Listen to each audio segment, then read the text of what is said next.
দুনিয়ার থেকে জানাজা পড়াইয়া যখন কবরে রাখবে, যুবকের একটু বলো কবরের সাইজটা আলাদা? কারো কবর 5 হাত, কারোটা 7 হাত, না সব এক? কবরের মধ্যে মাটি দিয়া সবাই যখন বিদায় হয়ে চলে যাবেন, ওই কবরের ফেরেশতা কয়জন? প্রশ্ন সবার বেলায় হবে 3টা। আমাকেও যেই প্রশ্ন, আপনাকেও সেই 3টা প্রশ্ন, আলাদা না। প্রশ্ন সবার বেলায় এক। তুমি ধনী না গরিব, তুমি আলেম না মূর্খ, তুমি হাজি সাহেব না গাজী সাহেব, তুমি হিন্দু না বৌদ্ধ না মুমিন, কোনো ভেদাভেদ নাই। 3টা প্রশ্নের জবাব দাও। রবের পরিচয় দাও, ধর্মের পরিচয় দাও, রাহমাতুল লিল আলামিনের পরিচয়টা দাও। এই 3টা প্রশ্ন সবার বেলায় এক। যারা আমরা হুজুর আছি তারাই পারবো, হুজুর ছাড়া কেউ পারবে না। হ্যাঁ, আরে হুজুর কেন? এই প্রশ্নের জবাব কেমনে দিবেন সেই ভয়ে আবু বকর কাঁদে, ওসমান কাঁদে, ওমর কাঁদে, হযরত আলী কাঁদেন রাদিয়াল্লাহু আনহুম আজমাইন।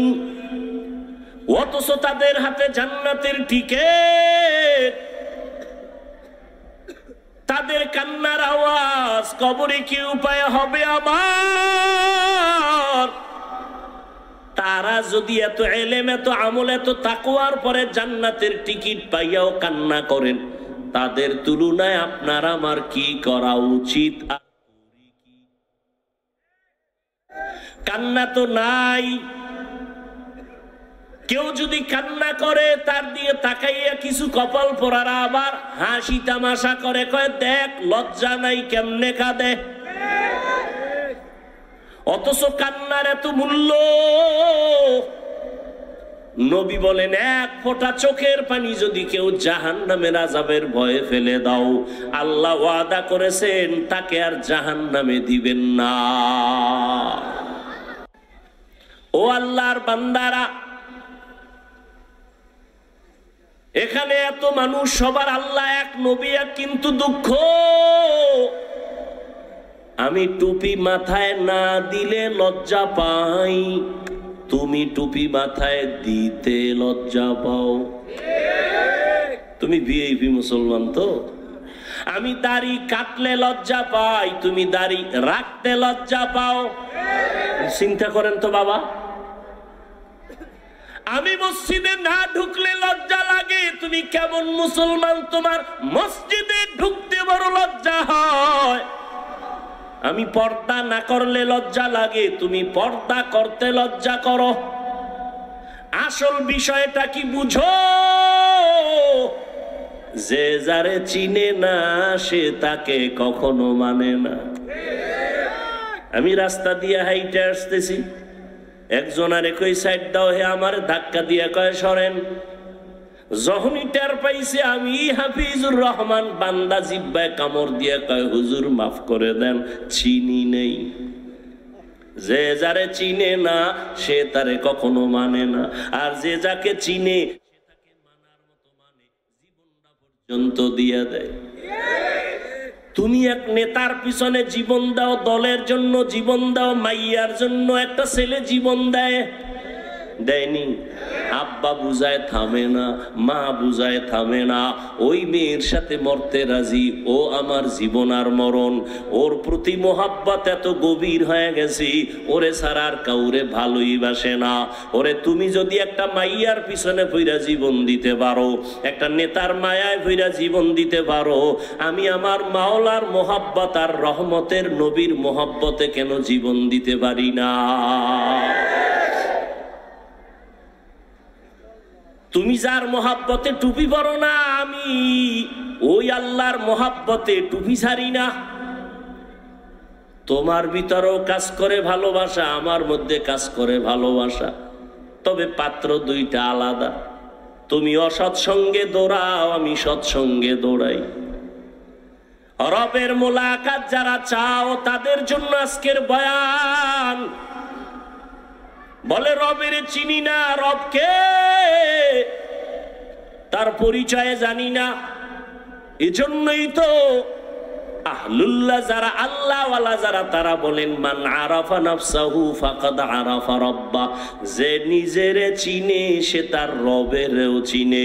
ও এলাকার মুসলমানেরা, তোমরা আমার রবেরে কেন চিনো না? আসল কথা, তুমি নিজেরেই নিজে চিনো না। তুমি আসলে নিজেকে চিনো না। একজনে খামারে চিনেননি না তো? আমি তো বড় হজ করে আসছি 4 বার, আমারে চিনেননি। আমি অমুক দলের সেক্রেটারি, আমি অমুক মসজিদের বড় একজন দায়িত্বশীল। আর একজনের হাতে যখন ধরা খাইছে আসল জায়গায়, কয় হুজুর আমারে চিনেননি। কয় তোর গোড়া শুদ্ধ চিনি। বলে কেমন চিনেন? কয় তুই নাপাক পানির জন্ম। ও মা, একাল জায়গায় হাত দিয়ে লাইছেন। আরে জানি তোরে চিনি, তুই অস্তিত্বহীন একটা মানুষ। তুই নাপাক জায়গা থেকে দুনিয়াতে আসছো। তোর পেটের ভেতরে নাপাক ময়লা, তোর ঘাম থেকে দুর্গন্ধ, তোর পার্শ্বে দাঁড়ায় নামাজ পড়লে নামাজ ভেঙ্গে যাবে যাবে ভাব। পোশাকটাও ময়লা, তোর ঘামের গন্ধ, পাশে দাঁড়ানো যায় না। তোরে চিনি না মানি? যে নিজেরে চিনে সে আমার রবেরও চিনে। এই জন্য আল্লাহ পাক নিজেও বলেন ওয়াফি আনফুসিকুম আফালা তুবসিরুন। নিজের মধ্যে তাকায় দেখো, রবের পরিচয় চলে আসবে। নিজেরে নিয়ে একটু ভাবো। দুনিয়ার সব ভাবলাম, নিজের নিয়ে একবারও ভাবলাম না। ও আল্লাহর বান্দারা, আমাকে এত সুন্দর করে কে বানাইছেন? একটু চিন্তা করো। দুনিয়ার সরকার টাকা বানায়, 500 টাকার নোট আলাদা, 1000 টাকার নোট আলাদা, 100 টাকার নোট আলাদা। এগুলো বানানোর মেশিন আলাদা, ডাইস আলাদা। 500 টাকার ডাইস থেকে কোটি কোটি কপি বের হবে, সব একই ডিজাইনে বের হবে। 1000 টাকার ডাইস থেকে কপি বের হবে কোটি কোটি, সব 1000 বের হবে, 500 হবে না। ঠিক নি? তৈলের ফ্যাক্টরি থেকে তৈল আসবে, লবণ আসবে নি? লবণের ফ্যাক্টরি থেকে লবণ আসবে, তৈল আসবে নি? আমার আল্লাহর একটু চিনো রে বাবা, আমার মাওলারে ভালো করে চিনো। আমার আল্লাহ কেমন কুদরতের কারিগর। আদম আলাইহিস সালাম থেকে আজ পর্যন্ত কোটি কোটি কোটি কোটি সহস্র কোটি মানুষ আল্লাহ জমিনের মধ্যে বানাইছেন, আরো আসতেছে, আসবে। একটু নজর কইরা দেখো, একজনের চেহারার সাথে আর একজনের চেহারার মিল নাই। একই মায়ের সন্তান 5টা 10টা, একই মায়ের সন্তান, কেউ ছেলে কেউ। তাকায়া দেখছো একই মায়ের সন্তান, কারো কণ্ঠের সাথে কারো কণ্ঠের আওয়াজের মিল নাই, কারো চেহারার সাথে কারো মিল নাই। সারা দুনিয়ার সব মানুষগুলো যদি এক জায়গায় হাজির করো, কেমন কেমন যেন দেখতে মিল মিল লাগে। কিন্তু তাকায়া দেখ, আঙ্গুল নিয়ে নির্ণয় কর, জমিনের কোন মানুষের আঙ্গুলের ডিজাইনের সাথে কারো ডিজাইনের মিল নাই। তিনি কে? কাদের কুদরত দারি বার কামাল, আন্তা রব্বি আন্তা হাসবি জুল জালাল, তুহি কাদের জলিলুল্লাহ বাহার হালে, তুহি মেরা নেগাহদা। এরে যুবক, আল্লাহর পরিচয় যারা চাও, আল্লাহর সাথে মোলাকাতের চিন্তা যারা করছো, রবের সাথে মোলাকাতের নিয়ত যাদের আছে অন্তর থেকে, আল্লাহ বলেন তাদের কর্মসূচি দুইটা।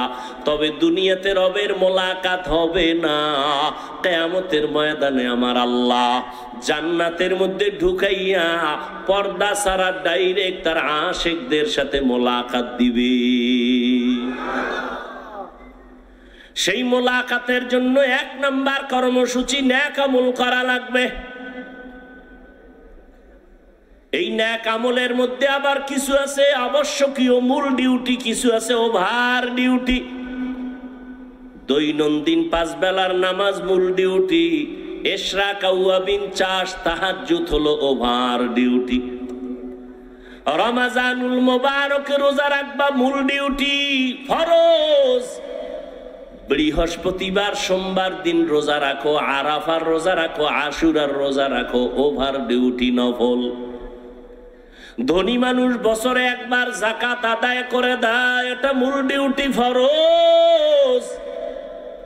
ফাঁকে ফাঁকে গরিব এতিম অসহায় মাদ্রাসা মসজিদ রাস্তাঘাট ঠিক করে মানুষের কল্যাণে কাজ করো, ওভার ডিউটি নফল।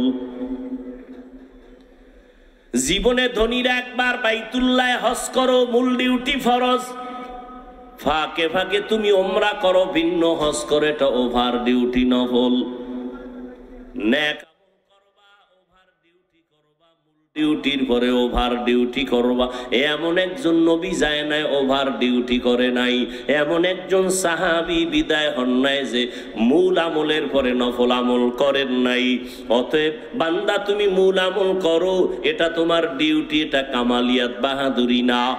আরো যদি ওভার করতে পারো এইটা তোমার বাহাদুরি। আল্লাহ তোমার বিধান অনুযায়ী ফরজটা আদায় করলাম, এবার আরো কিছু তোমার মোহাব্বতে নফলও করলাম।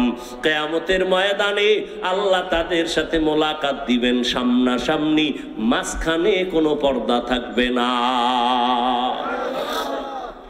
या इलाही मुझसे मुझको दूर कर, ताकि देखो मुझ में तुझको एक नजर। या इलाही तू मेरा माबूद है, या इलाही तू मेरा माशूक है। ओ এলাকার যুবক বাবারা, ও বৃদ্ধ বাবাজি, ও পর্দার আড়ালের আম্মা জানেরা, কয়দিন আর দুনিয়াতে বাঁচবেন? ও যুবক, আজকে তোমার আমার আল্লাহ এক, নবী এক, কোরআন এক, কাবা এক, কিন্তু সেই আল্লাহকে চিনতে পারলা না রে বাবা। আজকে এই গরম, এত গরম সহ্য করা যায় না। টুপিটা মাথায় দিলে মাথা গরম লাগে, তোমার মতো চিন্তা আমার কম নাই। আজকে আমিও যদি তোমার মতো প্যান্ট শার্ট টাই লাগায়া রাস্তায় চলতাম, কেউ আমারে বাধা দিত না। টুপির কারণে আমগো কেউ যে টাকা দেয় তাও না, বরং এই টুপিওয়ালা বলে কত গালি শুনলাম, কত বকা শুনলাম। ও বাবা, এরপর টুপি ফালাই না, দাড়ি ফালাই না, নামাজ সারি না রে বাবা, কারণটা কি? আমি কিন্তু এতক্ষণ যে তোমাদের পাশে চিল্লায়া বয়ান করলাম, একবারও কিন্তু বলি নাই স্কুল কলেজ সারি আমগো মতো হুজুর হও, একবারও বলি নাই। তাবলীগ না করলে জাহান্নামে যাইতে হবে বলি নাই, পীরের কাছে না গেলে জাহান্নামে যাইবা বলি নাই। আমি কি বলতে চাই রে বাবা, ভয় পাইও না। স্কুলে পড়ো আলহামদুলিল্লাহ, দোয়া করে গেলাম। কলেজে পড়ো বাধা নাই, চাকরি করো বাধা নাই, ইঞ্জিনিয়ার হও বাধা নাই, প্রফেসর হও বাধা নাই, ডাক্তার হও বাধা নাই। তবে আমার একটা বাধা, বেয়াদব হইও না। তোমার ব্যবহারে যেন কখনো মা বাবা কষ্ট না পায়, তোমার আচরণে যেন উলামায়ে কেরামরা কষ্ট না পায়, তোমার ব্যবহারে যেন কখনো শিক্ষকেরা কষ্ট না পায়, মুরব্বীরা কষ্ট না পায়। কারণ শোন, মুরব্বীদের মনে কষ্ট গেলে বরদোয়া চলে আসবে। মা বাবার বরদোয়া, মুরব্বী ওস্তাদ শিক্ষকের বরদোয়া যদি শুরু হয়, আল্লাহর কসম কপাল পুড়িয়া যাবে। মরার আগে বিছানায় কান্না করবি, আল্লাহর কাছে ক্ষমা চাইলেও ক্ষমা হবে না, কারণ এটা বান্দার হক। মা বাবায় ক্ষমা না দিলে আল্লাহ ক্ষমা দিবেন না, শিক্ষক ক্ষমা না দিলে আল্লাহ ক্ষমা দিবেন না। এজন্য যার সাথে অন্যায় করবা তার থেকেই তোমার আগে ক্ষমা নিতে হবে। ও যুবক বাবারা, তুমি মনে করতেছো এগুলো বড় কঠিন, হুজুরদের জন্য বড় সহজ। না রে যুবক, আমি একটু তোমার চোখ দুইটা খুলতে বলবো, একটু জ্ঞান খাটায় নজর করো। জীবনে কোনোদিন মাদ্রাসায় পড়ে নাই এমন যুবক, স্কুলে পড়ে, কলেজে পড়ে, চাকরি করে, ব্যবসা করে, 5 বেলার নামাজ পড়ে, সত্য কথা বলো, আছে না নাই? জীবনে মাদ্রাসায়ও পড়ে নাই। তুমি কেন পারবা না রে বাবা? ও যুবক, তোমার মতো যুবক সন্তান র্যাব, আর্মি, পুলিশ, বিডিআরের চাকরি করে, নামাজ পড়ে, 5 বেলার, আছে না নাই? তোমার মনের জিজ্ঞাসা করো বাবা, তুমি কেন পারবা না? তোমার মতো যুবক সন্তান নদীর মধ্যে মাছ ধরে, নামাজ ছাড়ে না, তুমি কেন পারবা না? তোমার মতো যুবক ব্যবসা করে, চাকরি করে, নামাজ ছাড়ে না, তুমি কেন পারবা না? তোমার মতো যুবক আল্লাহর গোলাম, শ্রমিকের কাজ করে, রাস্তায় গাড়ি চালায়, ড্রাইভারি করে, 1 বেলার নামাজও ছাড়ে না, আছে না নাই? তুমি কেন পারবা না? আরে বাবা, তাকায় দেখো, চেয়ারম্যান, মেম্বার, এমপি, মন্ত্রী 5 ওয়াক্ত নামাজ পড়ে, ব্যবসায়ী, কোটি টাকার মালিক, 1 বেলার নামাজ ছাড়ে না। আসলে তুমি কেন পারো না রে বাবা?